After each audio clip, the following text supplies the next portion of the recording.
매일 아침 책 읽기로 하루를 시작하는 행복 습관, 미라클 독서입니다. 오늘 함께 읽어볼 책은 왕초보도 바로 돈 버는 부동산 경매의 기술, 2천만 원으로 시작하는 실전 부동산 경매 노하우. 돈에 맞는 물건만 찾다 보면 부동산 투자는 평생 못한다. 정민우, 유근용 지음, 비즈니스 북스에서 펴낸 책입니다. 차례, 프롤로그, 부자를 꿈꾼다면 지금 당장 경매를 시작하라. 부동산 경매를 시작하는 사람들에게 공매 전문가가 경매에 뛰어든 이유. 제1장, 2천만 원으로 시작하는 세상 쉬운 경매 투자. 제2장, 핵심만 쏙쏙, 경매에 관해 알아야 할 모든 것. 제3장, 등기부 볼 줄 몰라도 당장 경매에 도전할 수 있다. 제4장, 손품, 발품만 열심히 팔아도 1,000만 원 더 번다. 제5장, 경매의 위험과 기회를 바로 알면 수익률이 달라진다. 제6장, 제2의 월급을 만드는 임대 수익에 도전하자. 제7장, 알려지지 않은 새로운 경매, 공매의 세계. 에필로그, 혼을 담은 노력은 절대 지지 않는다. 차례는 이렇게 되어 있고요. 프롤로그부터 읽어보도록 하겠습니다. 프롤로그, 부자를 꿈꾼다면 지금 당장 경매를 시작하라. 당신이 이 책을 집어든 이유는 무엇인가? 내 집 마련? 아니면 재테크? 당신이 그 목표를 이룰 수 있도록 열심히 안내하겠다. 누구나 쉽게 할 수 있다는 말은 절대 과장이 아니다. 다만 열심히 공부하고 조사하는 수고가 필요하다. 하루 한두 개씩 꾸준히 검색하고 조사하고 입찰한다면 그 대가는 생각보다 클 것이다. 나는 저축을 해서 부자가 됐다는 소리를 들어본 적이 없다. 통장에 쌓아둔 돈은 오히려 인플레이션이라는 독을 먹고 서서히 죽어간다. 나는 돈의 가치가 하락하는데도 가만히 있어야 한다는 게 가장 두려웠다. 그래서 인플레이션을 해치할 수 있는 자산 중 부동산에 주목했다. 금이든 부동산이든 실물 자산을 싸게 사는 것만 잘해도 풍족한 생활을 누릴 수 있으리라고 생각했다. 이제 투자한 지 10년이 됐다. 시장의 부침과 정부 정책을 온몸으로 맞으며 나름대로 열심히 투자해왔다. 경매는 절대 고수의 영역이 아니다. 우리 두 저자는 어린 시절 지지리도 어렵게 살았고 재테크는 남의 이야기인 줄만 알았던 사람들이다. 어려운 유년 시절 부모님의 이윤, 싸움, 가출 등 평범하지 못한 삶이었다. 그런데 지금은 예전과는 완전히 다른 삶을 살고 있다. 무엇이 우리 삶을 바꿔놓았을까? 바로 경매와 공매라는 도구다. 이를 통해 흙수저 탈출에 성공했다. 달천 정민우 대표는 전세금 1,500만 원으로 시작해 30대에 이미 수십억 자산을 만들었다. 현재 자산관리 회사를 운영하며 경매, 신탁공매, 미분양, 대유변제, NPL 등 부동산 투자와 관련된 모든 기술을 사용해 다양한 종류의 부동산을 다룬다. 전에는 그저 평범한 직장인이었지만 실전 경험을 바탕으로 한 그의 경매 강의에는 전국에서 수많은 투자자가 모여든다. 초인용쌤 유근용 대표는 부동산 등기권리증이 150개가 넘는다. 이런 자산가가 되기까지 4년이 채 걸리지 않았다. 이제 낙찰받는 것은 일상이자 취미가 됐으며 전국 곳곳에 자신의 명의로 된 부동산이 있다. 1년에 20에서 30건의 부동산 투자를 하고 있는 법인 대표이자 자타공인 공매 전문가다. 초인으로 불리는 실행력은 이미 수많은 사람에게 알려져 있다. 한국자산관리공사 등에 출강하고 있으며 전국구 스타 강사로 꼽힌다. 당신은 부동산에 대해 진지하게 알아보거나 실행해 본 적이 있는가? 나는 시장이 폭락하길 기다려서 사고 싶은 부동산을 샀다는 사람을 본 적이 없다. 부동산은 수급, 정책, 금리, 심리, 미분양, 환율, 대외 환경, 경기 변동 등 다양한 변수에 영향을 받는다. 따라서 바닥이 어디인지 정확히 예측한다는 것은 우리의 영역이 아니다. 다만 확실한 건 절대 우리 바람대로 움직이지 않는다는 것이다. 정책을 만드는 정부가 곤혹스러워하는 것도 그 때문이다. 아무리 강력한 대책을 내놓아도 부동산 시장의 움직임은 의도했던 바와 완전히 다른 쪽으로 흐를 수 있다. 내 주위에는 부동산으로 부를 이룬 사람들이 많은데 이들은 지금도 경기에 별 영향을 받지 않고 꾸준한 수익을 올리고 있다. 이유가 무엇일까? 이들은 어설픈 예측에 힘을 쏟기보다 적절한 시점에 실물 자산을 싸게 살 수 있는 능력과 실행력을 갖추는 데 집중하기 때문이다. 미래에 어떻게 될 것이다 라는 식의 뜬구름 잡는 얘기에는 관심이 없다. 입을 열기에 앞서 지갑을 연다. 3년 후, 5년 후 어떻게 된다는 식의 예측은 거른다. 그런 시간이 있다면 물건 하나 더 보고 현장 한 군데 더 다니는 게 낫다고 생각한다. 부자가 되고 싶다면 어설픈 조언에 귀를 닫아라. 흐름을 타고 경험으로 실력자가 되어라. 경험과 기준이 없는 이들은 경기가 나빠진다, 금리가 올라간다 등의 얘기를 들으면 불안해하고 적게 투자를 하지 못한다. 심지어 잘 가지고 있던 부동산을 급매로 처분하기도 한다. 반대로 시세가 올라가면 마치 부자가 된 것인 양 착각한다. 이렇게 일희일비해서는 투자를 지속하기 어렵다. 우리가 재테크를 하는 이유는 지금보다 나은 삶을 살기 위해서다.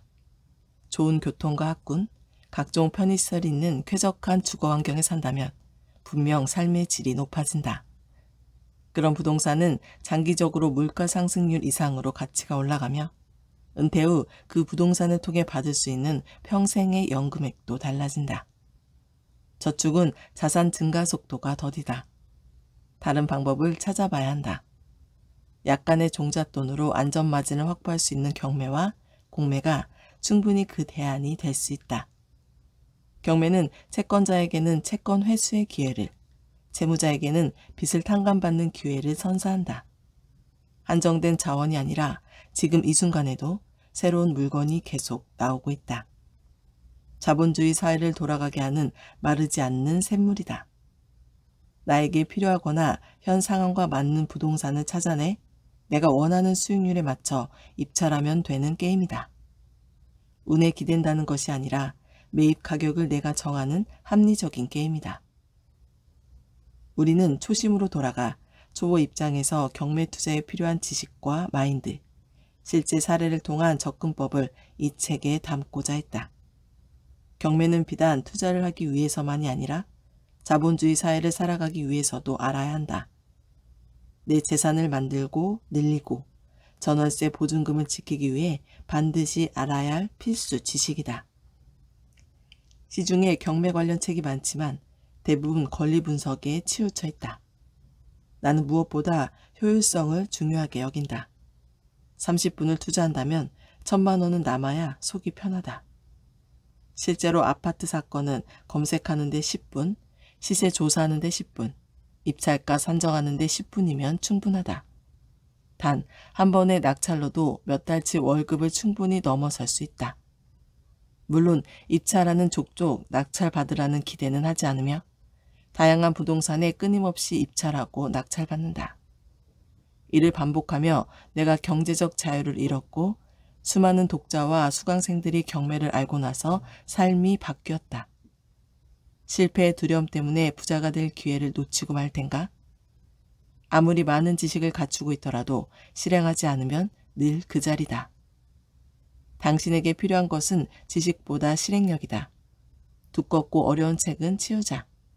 지금 당신에게 필요한 것은 10권의 책이 아니라 한 번의 낙찰 경험이다. 권리 분석과 복잡한 용어를 더 공부하고 싶다는 생각이 든다면 아쉽게도 당장 경매 투자에 나서기는 어렵다고 봐야 한다. 경매 투자에서 권리 분석이 차지하는 비율은 5% 내외다. 나머지 95%가 입찰하는 부동산의 가치 파악인데 그 핵심적인 부분을 여기에 담았다. 가슴 뛰는 물건을 찾는 것이 먼저다. 지루하고 재미없는 투자는 작심삼일로 이어진다. 하지만 단돈 몇백만 원이라도 돈을 벌어보면 시간 가는 줄 모르고 경매 사건을 검색하는 자신을 발견하게 될 것이다. 권리 분석은 위험을 피하기 위한 최소한의 공부면 족하고 폐차를 하더라도 포기하지 않고 꾸준히 입찰해야 한다. 운이 좋은 사람들도 많지만 대다수는 몇 번씩 도전을 해야 한다. 꾸준히 입찰하다 보면 어느 순간 낙찰이라는 선물을 받게 될 것이다. 특히 경매 투자는 처음 한 번에 낙찰이 어렵지 두 번째부터는 훨씬 쉬워진다는 것을 명심하자. 평생 의심과 두려움 속에서 살아갈지, 삶을 즐기는 승자로서 살아갈지 당신이 정할 수 있다. 공부에 그치지 않고 이 책을 토대로 실행을 하고자 노력한다면 당신의 현재 삶이 어떻든 지금보다 나아지리라고 확신한다. 투자의 세계는 냉혹하지만 자신의 기준을 분명히 세우고 정진한다면 해내지 못할 일이 없다. 직장 생활은 길어야 20년 남짓이지만 경험에 의한 투자 지식은 평생 써먹을 수 있다. 한 살이라도 젊을 때 많은 투자 경험을 해보라. 절실할수록 더 생생히 경험하게 되고 그때마다 평생 써먹을 지식이 쌓일 것이다. 이 책이 당신의 투자 마인드를 완전히 바꿔놓았으면 한다. 당신은 편히 읽고 실천만 하면 된다. 최대한 쉽게 쓰려고 했었다. 이해가 가지 않는 부분이 있다면 몇 번이고 읽어보라. 기회는 준비된 자에게만 온다는 사실을 명심하자. 놓치지 않은 그 기회가 당신에게 편안하고 여유로운 삶을 가져다 줄 것이다. 딱 한 번 사는 인생 아닌가? 우리에겐 최고의 인생을 추구하고 누릴 권리가 있다. 달천 정민우. 부동산 경매를 시작하는 사람들에게 공매 전문가가 경매에 뛰어든 이유. 2015년 결혼을 앞두고 우리 부부가 살아갈 집 한 채도 없는 현실에 너무 화가 났다. 매매가와 전세가는 하루가 다르게 치솟았고 나는 2달 넘게 부동산 중개소를 돌아다니느라 지칠 대로 지쳐 있었다. 아내에게 미안했고 나 자신에게 실망했다. 하지만 넋놓고 있을 수만은 없었다. 속으로 다짐했다. 다시는 대한민국 부동산에 휘둘리지 않으리. 나에게는 집이 각별할 수밖에 없는 사연이 있다. 3살 때 부모님이 이혼하고 우여곡절 끝에 할머니 할아버지 손에 자라게 됐다. 초등학교 3학년 때 처음으로 어머니와 함께 살게 됐지만 집다운 집에서 살았던 기억은 없다. 어머니는 미용일을 하셨는데 팍팍한 삶은 나아질 기미가 보이지 않았다. 그래서 나는 결혼을 하면 다른 건 몰라도 꼭 번듯한 집에서 살아야겠다고 다짐했다. 하지만 결혼을 앞두고 집을 보러 다니면서 어릴 적 꿈은 산산조각이 나버렸다. 자신을 되돌아봤다. 이날 이때까지 투자, 부동산, 재테크에 아무런 관심도 두지 않았다는 사실을 깨달았다. 나와 먼 이야기라고 느꼈고 돈이 많아야만 할 수 있다고 생각했다. 그런 분야에 관심이 없었으니 경제적으로 어려운 건 당연한 일이었다. 변해야 했다.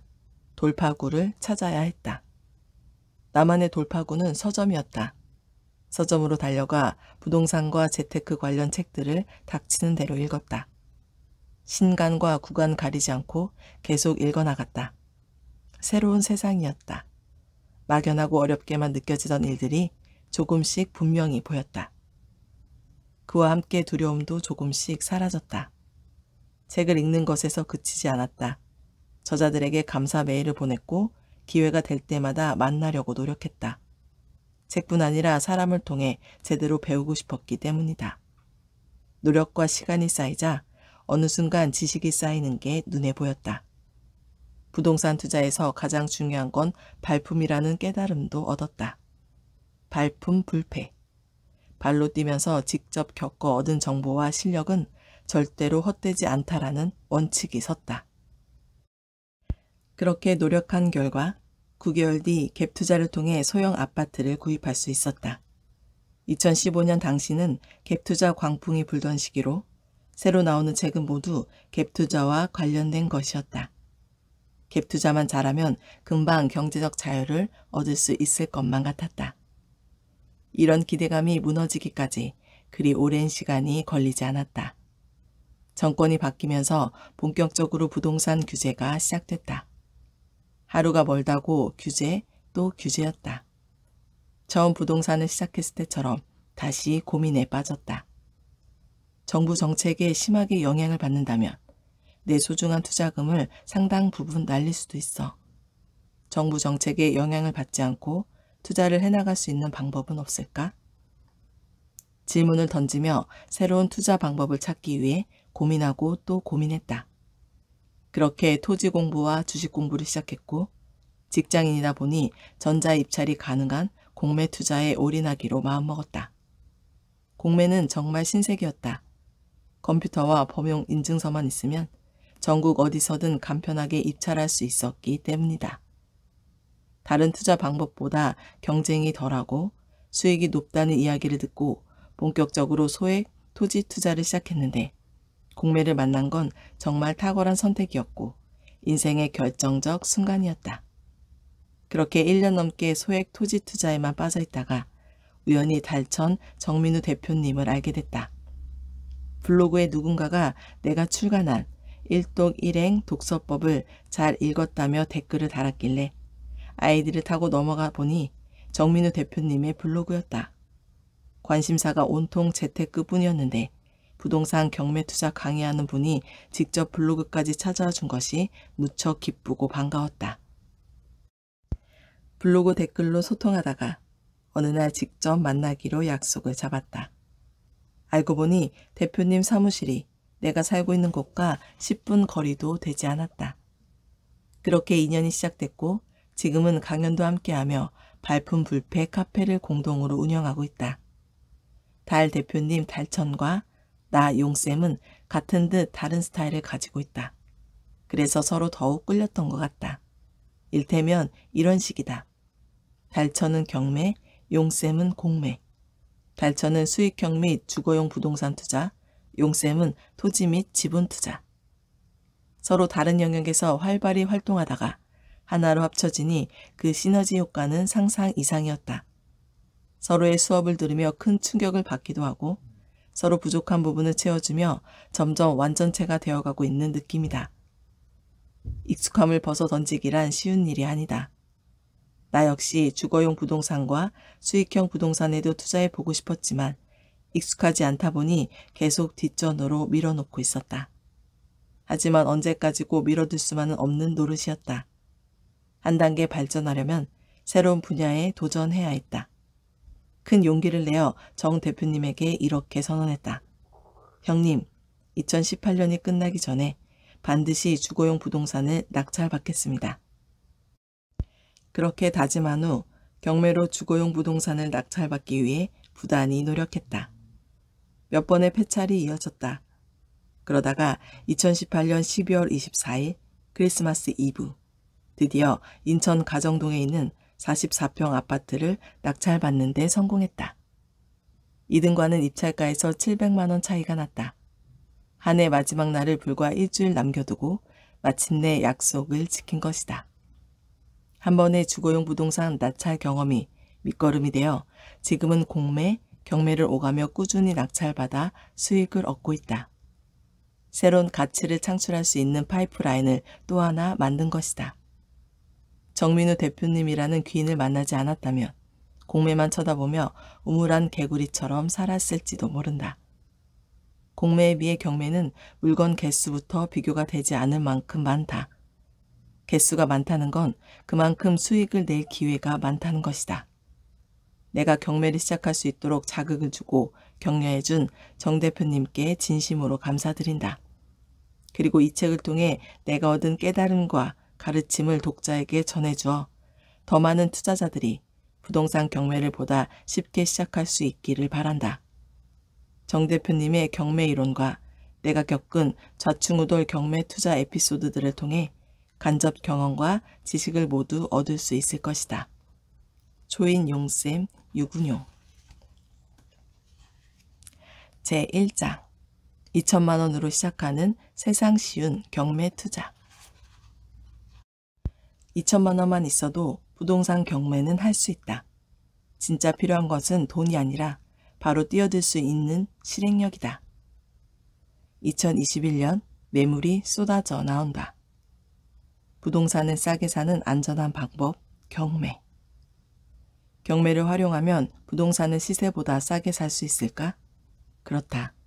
물건의 종류나 시기에 따라 다르긴 하지만 예를 들어 인기 지역의 중소형 아파트라면 경매에 도전하는 것이 훨씬 싸게 사는 방법이다. 현재 부동산 시장은 실수요가 이끌고 있다. 투자 수요가 크게 감소했다는 뜻이다. 시장의 열기를 식히고자 정부가 계속해서 부동산 대책을 내놓았기 때문이다. 정부의 부동산 대책은 일반 매매만이 아니라 경매 시장에도 영향을 미쳤는데 특히 2020년 7월에 발표한 710 대책 이후 경매 입찰자가 크게 줄었다. 대출 규제가 강화되고 취득세, 보유세, 양도세가 중과되기 때문이다. 이제는 아파트를 살 때, 보유할 때, 팔 때 모두 고율의 세금이 매겨진다. 취득세가 최대 12%에 이르고 양도소득세는 차익의 70% 이상에 달한다. 이런 상황이라 많은 투자자가 조용히 사라졌는데 우리는 이를 오히려 기회로 본다. 경쟁률이 전보다 낮아져 낙찰 가능성이 커졌기 때문이다. 정부의 강력한 규제 정책에 대응하면서 시장의 틈새를 공략할 수 있는 방법이 바로 경매다. 경매의 장점 중 한 가지는 취득가를 내가 정할 수 있다는 것이다. 세금이 오르면 그만큼을 고려한 가격으로 입찰하면 된다. 또한 매도인이 계좌를 주지 않거나 닫아버릴까봐 전전긍긍할 필요도 없다. 중개 수수료를 낼 필요도 없고 공식력 있는 국가기관인 법원에서 매각을 진행하므로 매매 거래보다 안전하다. 더욱이 경매는 토지거래 허가나 자금 조달 계획 등의 규제도 받지 않는다. 주목할 만한 또 다른 장점으로는 상품이 다양하다는 것을 꼽을 수 있다. 부동산에는 아파트만 있는 게 아니며 일테면 토지를 경매로 사서 수익을 올릴 수도 있다. 아파트처럼 원하는 시기에 팔기 어려워서 황금성은 다소 떨어지지만 상대적으로 안전하며 기대 수익도 최소 2~3배로 높다. 이처럼 자신 있게 말할 수 있는 이유는 내가 지금도 경매로 토지, 아파트, 지식산업센터 등 다양한 부동산에 투자하고 있기 때문이다. 경매는 왜 할까? 경매의 본질을 생각해보자. 경매는 한마디로 파는 것이다. 돈을 빌린 사람의 부동산을 팔아서 돈을 빌려준 사람에게 돌려주는 제도다. 예를 들어 당신이 3억 원짜리 아파트를 담보로 은행에서 1억 원을 빌렸다고 해보자. 이때 당신은 채무자가 되고 은행은 채권자가 된다. 당신은 대출 만기일까지 약속한 이자를 꾸준히 내야 하고 만기일에는 빌린 돈 전부를 상환해야 한다. 그런데 이를 지키지 못할 경우 은행은 기한에 이익이 상실됐다는 통지를 한 후 당신의 아파트를 경매에 붙인다. 경매가 진행되어 누군가에게 매각, 낙찰되면 은행은 매각 대금에서 당신에게 빌려준 원금과 이자를 법원으로부터 받는다. 이를 채권을 회수한다 라고 표현한다. 절차와 방법의 차이가 있을 뿐 자본주의 국가라면 어디나 채권 회수 제도가 있다. 달리 말해서 경매 제도가 있기에 우리가 은행에서 큰 돈을 빌릴 수 있는 것이다. 돈을 빌리고자 하는 사람이 아무리 돈을 많이 벌고 좋은 직업을 가졌다고 해도 부동산 등의 담보물이 없으면 은행은 빌려주지 않는다. 개인만이 아니라 법인에 대해서도 마찬가지다. 은행이 경매를 진행하려면 소송을 거쳐 판결문을 받아야 하는데 이보다 훨씬 쉬운 방법이 있다. 바로 근저당이다. 돈을 빌려줄 때 근저당권을 설정하면 채권 회수에 문제가 있을 때 간단한 절차를 거쳐 법원에 신청하는 것만으로 해당 담보물의 경매를 진행할 수 있다. 2021년 경매 시장을 주목해야 하는 이유. 일반적으로 경기가 좋지 않을수록 부동산 시장도 영향을 받으며 이 시기에 경매 매물이 더 많이 나온다. 반면 경기가 좋거나 시장 상승기에는 경매 매물도 줄어들 뿐더러 좋은 매물을 찾기가 어렵다. 굳이 경매라는 절차를 거치지 않더라도 급매로 충분히 처분할 수 있기 때문이다. 그렇다면 현재는 어디에 속할까? 두말할 것도 없이 경매 매물이 쏟아져 나오는 시기다. 코로나19 등 대외 변수를 차치하더라도 역사적인 저금리 추세가 이어지고 있으며 이 추세는 당분간 계속될 것이다. 고금리보다 저금리 시기에 자산 가격의 변동성이 크고 이는 투자자에게 더 많은 기회를 준다. 이자 비용이 그만큼 줄어들기 때문이다. 현재 전 세계적으로 주식, 부동산 등 위험자산에 자금이 몰리는 이유다. 2021년 1월 현재 경매 매물을 보면 서울, 경기, 인천 등 수도권에서 진행 중인 아파트 경매 매물만 300건이 넘는다. 광역시 중 부산과 광주에서는 각각 157건, 55건의 아파트 경매가 진행 중이다. 특히 코로나19의 영향을 직접 받는 상가 등 수익형 부동산의 경매 매물이 급증했다. 나는 이 많은 경매 매물 중 내 가슴을 뛰게 하고 내 현재 상황에 맞는 물건을 선별해내는 과정이 즐겁다. 그래서 오늘도 망설임 없이 조사하고 입찰하며 될 때까지 입찰해서 낙찰받는다. 목표 수익률을 정하고 시작하라. 시세 차익이 크더라도 세금으로 다 나갈 수 있다. 부동산으로 얻는 수익은 크게 두 가지로 분류할 수 있다. 첫째는 시세 차익이고 둘째는 월세 수입이다. 시세 차익을 위한 대표적인 부동산이 아파트인데 실제 월세를 놓아보면 수익률이 매우 낮다. 심지어 보유기간의 세금과 대출이자 건강보험료 상승분 등을 고려하면 오히려 손해를 보게 되기도 한다. 그럼에도 많은 사람이 입지 좋은 아파트에 투자하고 싶어 하는데 그 이유는 상승기에 오르는 폭이 다른 부동산에 비해 크고 하락기가 오더라도 상대적으로 잘 버텨주기 때문이다. 수요가 많아서 황금성도 좋다. 이런 이유로 갭 투자가 성행했다. 입주 물량이 많은 지역은 전세가나 매매가 하락의 리스크가 있지만 수요와 공급, 입주 물량, 거래 사례 등을 알고 들어가면 어렵지 않게 수익을 올릴 수 있었다. 이에 현 정부에서는 20여 차례에 걸쳐 부동산 대책을 내놨다. 하지만 원하는 결과를 얻지 못했고 2020년 들어서는 6.17 대책에 이어 7.10 대책까지 발표했다. 요지는 취득세, 보유세, 양도세 중과다. 이 대책 이후 아파트 투자자들은 시세 차익을 얻더라도 수익의 대부분을 세금으로 징수당하게 됐다. 다주택을 보유한 투자자는 고율의 세금을 피할 방법이 없다. 2주택 이상을 보유한 사람은 취득 단계부터 이전의 몇 배에 달하는 세금을 내야 하며 보유세율도 대폭 상향됐다. 투자의 신이어서 시세 차익을 많이 거둔다고 해도 단기에 매도하는 경우이거나 다주택자라면 차익의 대부분 70에서 80%를 세금으로 내야 한다. 즉 싸게 사서 비싸게 팔아 차익이 발생하더라도 장부상의 숫자에 불과하다는 얘기다. 특히 정부는 법인 명의의 주거용 부동산에 투자해온 이들에게 철퇴를 가했고 그 여파로 2020년 4분기부터 법인 명의 아파트 매물이 많이 나오고 있다. 사전에 목표 수익률을 정해야 그에 맞춰 투자할 수 있다. 시세 차익형 투자에서는 수익률에 의미를 두고 매입하는 경우가 드물다. 전세를 끼고 샀든 월세를 줬든 팔 때 차익만 많이 발생하면 되기 때문이다. 그런데 앞으로는 전세 매물이 급감하면서 반전세 또는 월세 시대가 생각보다 빠르게 올 수 있다.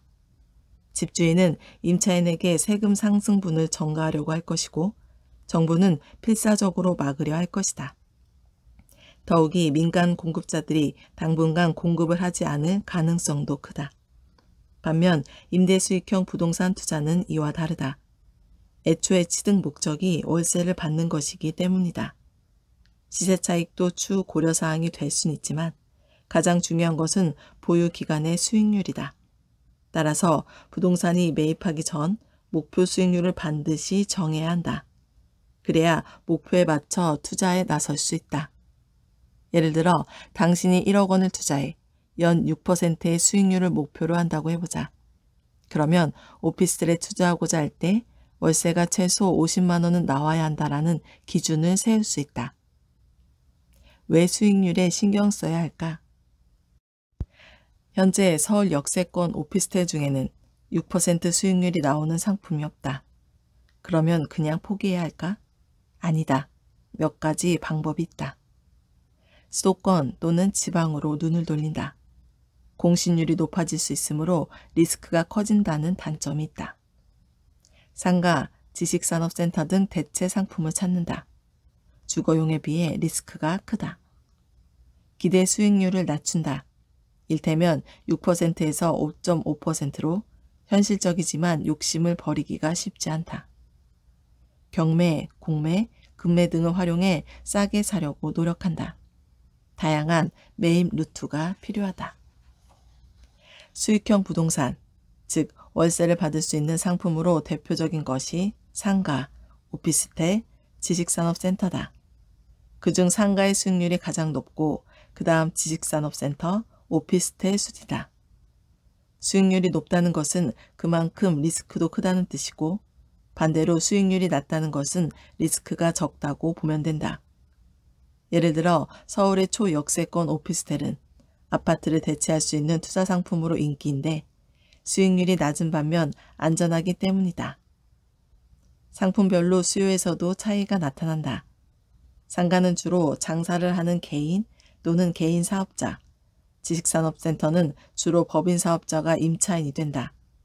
그에 비해 오피스텔은 필요에 따라 주거용과 업무용으로 사용할 수 있으므로 개인, 개인 사업자, 법인 사업자, 누구에게든 임대할 수 있다. 수익률이 높다는 것은 투자금 대비 많은 월세를 받을 수 있다는 뜻이고 누구나 그런 투자에 꿈을 꿀 것이다. 그런데 수익률을 계산할 때 흔히 빠지는 함정이 있다. 바로 공실률이다. 투자자들은 대개 1년 내내 월세가 들어온다는 점을 전제로 한다. 하지만 아무리 당장의 수익률이 높아도 1년 중 몇 달이 공실 상태라면 수익률은 크게 낮아질 수밖에 없다. 그래서 너도 나도 안전한 상가, 지식산업센터를 찾는 것이다.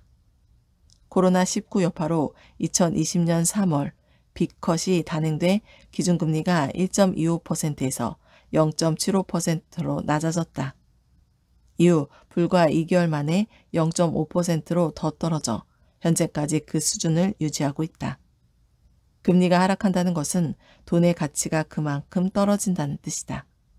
물론 저축이 중요하고 복리의 마법도 좋다. 하지만 지금 같은 저금리 환경에서는 복리가 큰 의미를 갖지 못한다. 돈의 가치가 낮아진다는 사실을 간과하고 예금, 적금만 고집한다면 부자의 길로 들어서는 건 요원한 일이 될 것이다. 나는 정기예금 금리의 4, 5배만 되어도 물건이 괜찮다면 적극적으로 투자를 고려한다. 보유기간의 월세는 물론 나중에 팔 때 시세 차익까지 가져다 줄 부동산을 선별하기 위해 노력한다. 오늘 미라클 독서는 여기까지 읽도록 하겠습니다. 오늘도 감사합니다.